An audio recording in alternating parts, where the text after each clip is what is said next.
Hi guys, welcome back again to our YouTube channel. So my name is Lovely and I recently arrived here in the United States on a K1 visa program. So for today's video, I'm going to share with you our first-hand experience on what's next after submitting your K1 visa packet petition to the USCIS. Let us now begin. Just a disclaimer, we are not an immigration attorney or a lawyer. All information shared in this content is based on our personal knowledge and experience in processing our K1 visa petition. Information contained in this video is for general information purposes only, and we do not make any representations as to the authenticity and fullness of the information. The first step in the process to obtain a K1 visa is for the U.S. petition or U.S. petitioner to file for the K1 I-129F or what we call the petition for alien fiancé with USCIS. This K1 visa allows a United States citizen to bring his or her fiancé to the United States for the purpose of marriage and later on becoming a lawful permanent resident. All right? So what we can learn from this video? So to highlight from this video, we are going to learn the importance of tracking your Form I-129F packet, and then when to receive your NOAA 1 via text and mail, how you can read your USCIS case number, how to check your case status online, how to check the current I-129F processing times, how long it takes to get approved, and what to do while waiting for your K1 visa. So what's next after submitting your Form I-129F? Of course, based on our experience, we use the USPS postal under priority mail to send our petition to the USCIS, provided that we have a tracking or reference number. This is to track any delays or report loss and mishandling of your packet. Once you confirm that your packet was successfully delivered to the USCIS address for your I-129F, within 2 weeks, the petitioner will receive a text message just like on the screen. So this is the sample of the text message that your petitioner will receive containing the case number, and the official receipt notice follow in email to the petitioner's mailing address. So your petitioner will receive a hard copy of your NOAA 1 to the designated mailing address in your petition packet. After that, this is the sample of the hard copy of NOAA 1 or what we call the Form I-797C in the mail. This is provided that this contains the case number, the priority date, the payment information, the full name of the beneficiary, and the full name of the petitioner, and the mailing address. Okay? Once you receive this one, you have to make sure that you secure a copy of your NOAA 1. Now, what if you have the case number? How do I read your USCIS case number?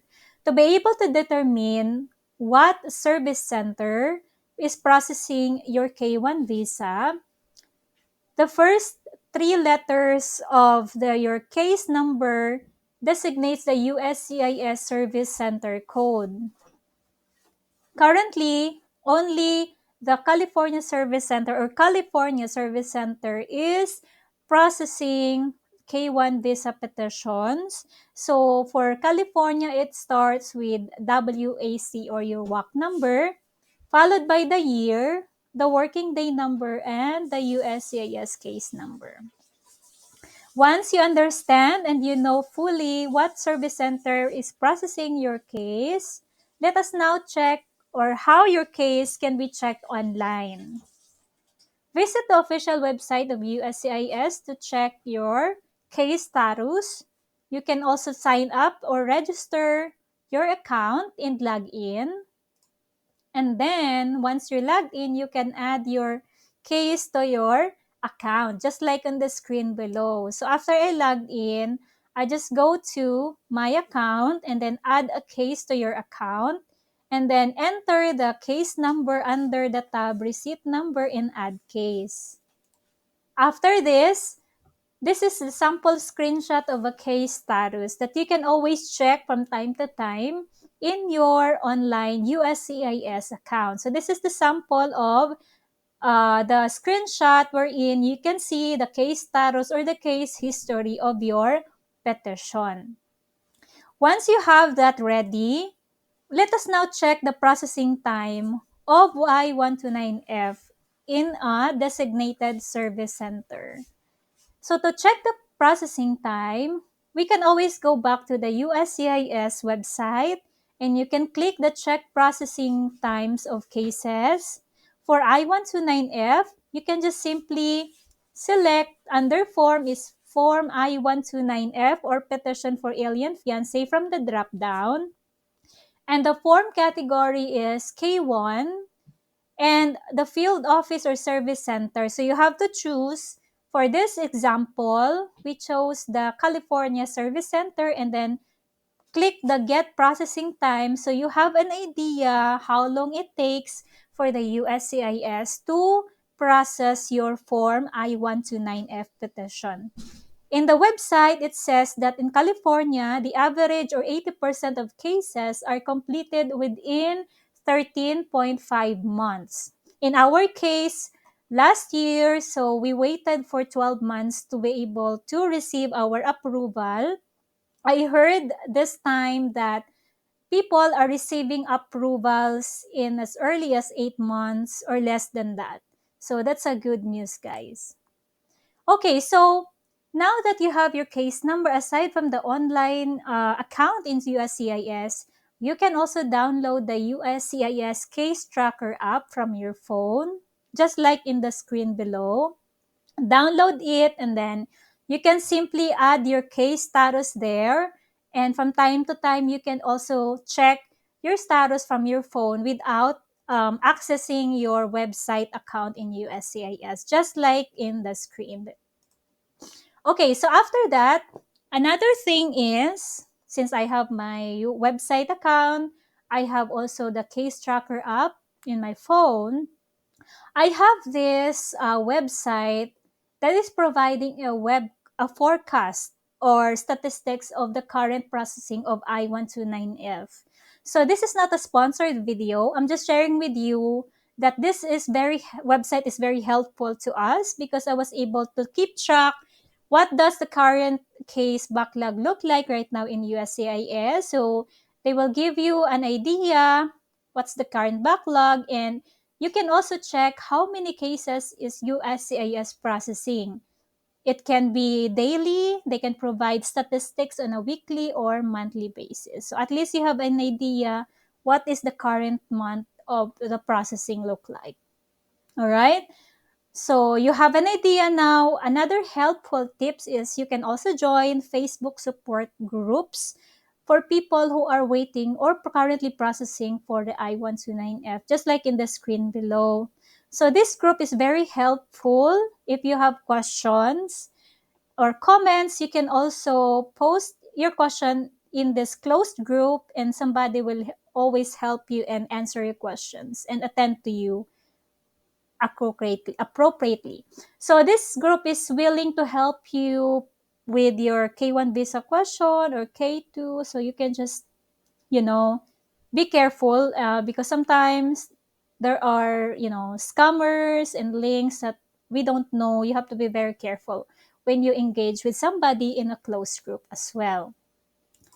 Okay, so now that you have an idea how you are tracking your case, let us now proceed to how long does it take for Form I-129F to be approved.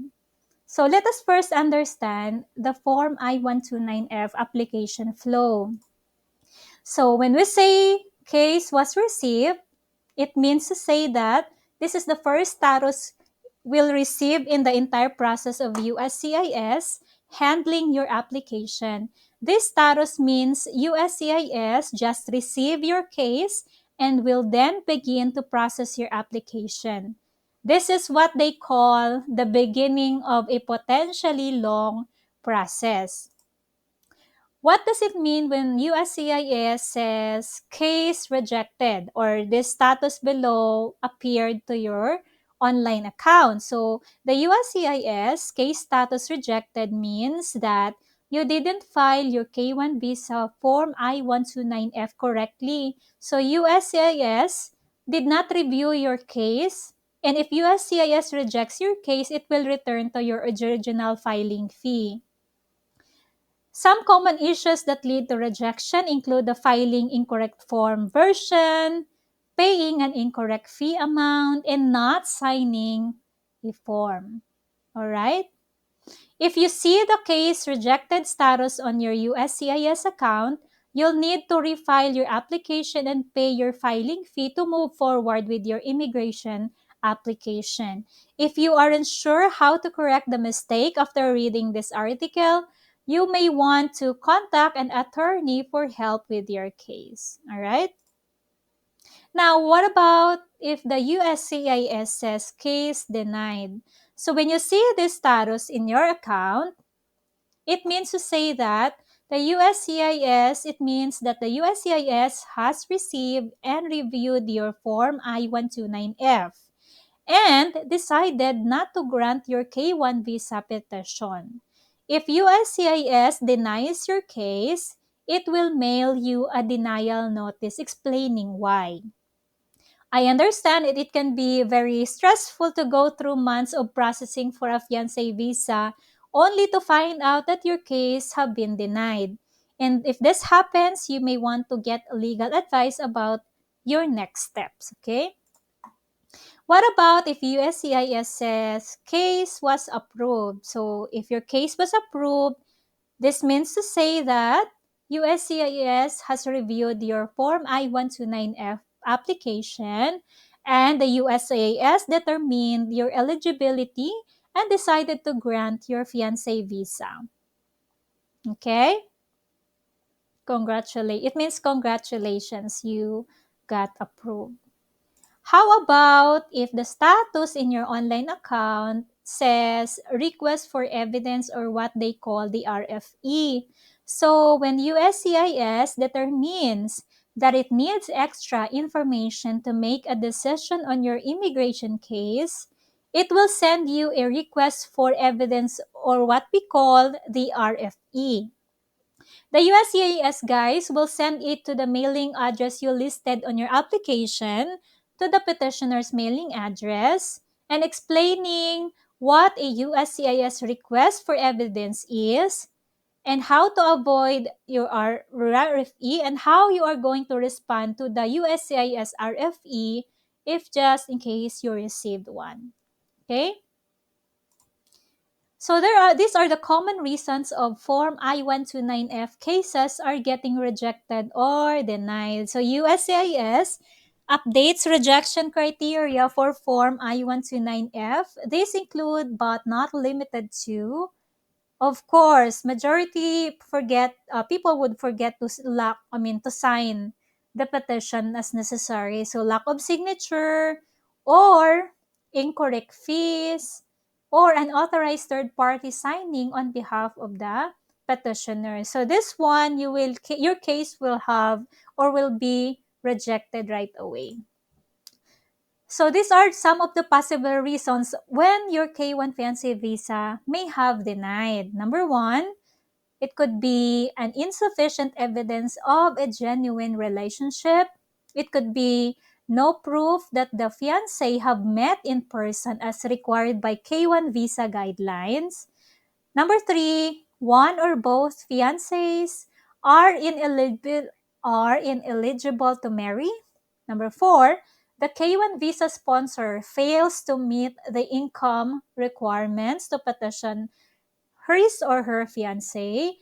Another one is the couple fails to show that they are ready and able to get married within 90 days upon the arrival of the foreign fiancé. Another one, having a criminal record or failing to disclose information regarding prior convictions, or missing USCIS deadlines or appointments. All right? Now, what to do while waiting for your K1 visa? So, for us, while waiting, these are really helpful tips on what you can do while waiting for your K1 visa. Just sit back and relax and stay connected and in love to each other. Make sure that you have a constant communication. Be sure to check on the status of your petition with online USCIS tools. You can also verify that all documentations, requirements, and paperwork is available when needed. Stay fit and healthy to prepare for your medical examination. Spend quality time with your families and friends in your home country. And join support groups in Facebook to grow your network and meet new friends. So my question now is, what is the current status of your K1 visa application right now? You can let me know in the comment section below. We can also get connected by simply subscribing to our YouTube channel. Don't forget to hit the notification bell for more updates. Thank you again for watching. Have a good day.